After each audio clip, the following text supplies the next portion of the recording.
আমি আমার সোনালী চতুর্ভুজ রোড ট্রিপের 23 নাম্বার দিন শুরু করতে চলেছি ভাইজ্যাক থেকে পুরীর দিকে। গুড মর্নিং ডিয়ার ফ্রেন্ডস, আমি আমার জিকিউ রোড ট্রিপের জার্নি স্টার্ট করব ভাইজ্যাক থেকে পুরীর উদ্দেশ্যে।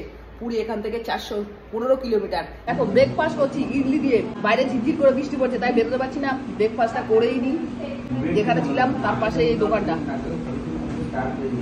হেভি লাগছে, যত জায়গায় ইডলি খেয়েছি সব থেকে সুপার। দেখো খুব তাড়াতাড়ি বেরোবো বলেই প্ল্যান করেছিলাম, উঠলামও তো, কিন্তু এই যে ঝিরঝির করে বৃষ্টি হচ্ছে তাই প্ল্যানটা একটু চেঞ্জ হয়েছে। যেহেতু বৃষ্টি হচ্ছে তাই এখানে ব্রেকফাস্ট করে দিলাম, তবুও দেখছি বৃষ্টি কমছে না তাই রেনকোট পরে দিলাম, বৃষ্টি ভিজেই শুরু করছি। দেখো এখানে প্রচুর পরিমাণে খাবার দাবার পাওয়া যাচ্ছে, কিন্তু খুব একটা ভালো লাগছে না, আমার খারাপও লাগছে না, ঠিক আছে। 23 নাম্বার দিন, কিন্তু আগের ভিডিওগুলিতে কি বলেছি জানি না, 22 নাম্বার বলেছি না 23 নাম্বার দিন, ভুলে যাচ্ছে, মাথা ঘুরিয়ে যাচ্ছে।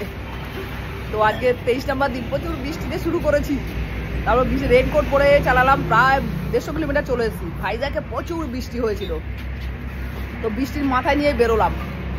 এরপরে 100 কিলোমিটার আসার পর দেখলাম যে না, এখন ওয়েদার এখানে ঠিকঠাক, তাই রেনকোট সমস্ত কিছু। ভাইজ্যাক থেকে বেরোনোর সময় প্রচুর পরিমাণে বৃষ্টি হয়েছে, 100-150 কিলোমিটার পর্যন্ত, তাই রাস্তার বেশি ভিডিও বানাতে পারিনি।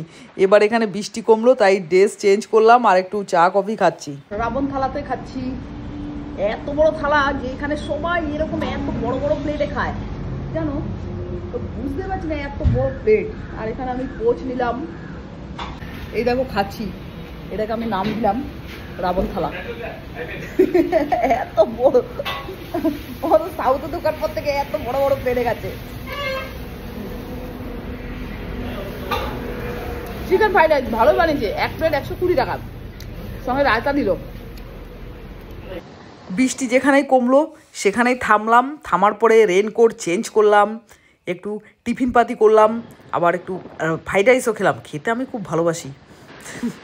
তো ফ্রাইড রাইস খেলাম, তারপরে এখন একটু ভালো লাগছে কারণ রাস্তাঘাট শুকনো, রেনকোটটাও চেঞ্জ করেছি। রেনকোট পরে চালাতে ভীষণই কষ্ট হয়। দুবার মতো আজকে ব্রেক নিয়েছি, কারণ আজকে একটু পুরী পৌঁছে যাবো এরকম ভেবেই চালাচ্ছি আমি। দেখো সামনে দেখা যাচ্ছে কলকাতা 567 কিলোমিটার।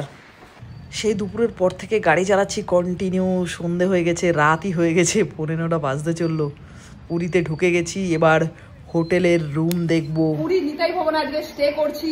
তো যাই হোক, আজকে 9:15 বা 8:15 থেকে শুরু করেছি, 9:15 13 ঘন্টা এই জিকিউ রোড ট্রিপের আমার সব থেকে লম্বা জার্নি হয়েছে আজ। যদিও 415 কিলোমিটার রাইড হয়েছে, বেশি নয়, জার্নিটা ভীষণ টাফ ছিল। আজকে টার্গেট রেখেছিলাম ভাইজ্যাক থেকে পুরীতে আসার, যাই হোক ফিনিশ করলাম 23 নাম্বার দিন ভাইজ্যাক থেকে পুরীতে।